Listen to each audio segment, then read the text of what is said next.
Hey guys, welcome to my first mini vlog. So দিনটা ছিল 10th August আমার birthday. ঠিক তার আগের দিন মিন্স 9th August আমার বার্থডে ইভ আমরা যাই স্পা করাতে। দেন আমাকে নিয়ে যায় একটা বুকে নেওয়ার জন্য। তারপর বাড়িতে এসে তো রাত 12টার সময় কেক কাটিংয়ের সময় আমি কিছুতেই এই ফায়ার কেকটা জ্বালাতেই পারিনি। এনিওয়েজ তো তারপরে বিকেলবেলা দিকে আমাদের ওজোরা যাওয়ার প্ল্যান হয়। তো আমরা কোনোদিনও আমি ক্যাবে করে যাই না বিকজ আমার মোশন সিকনেস আছে, বাট তাও আমরা গিয়েছিলাম। আমার তো যেতে যেতে অবস্থা খারাপ হয়ে গেছিলো।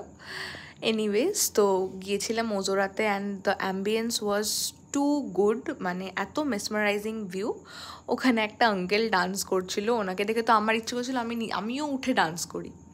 তো ভিউটা জাস্ট একবার দেখো, the view was too good and I must recommend this place to you guys. You have to visit if you haven't visited it yet. So if you like this mini vlog, do like, share and comment.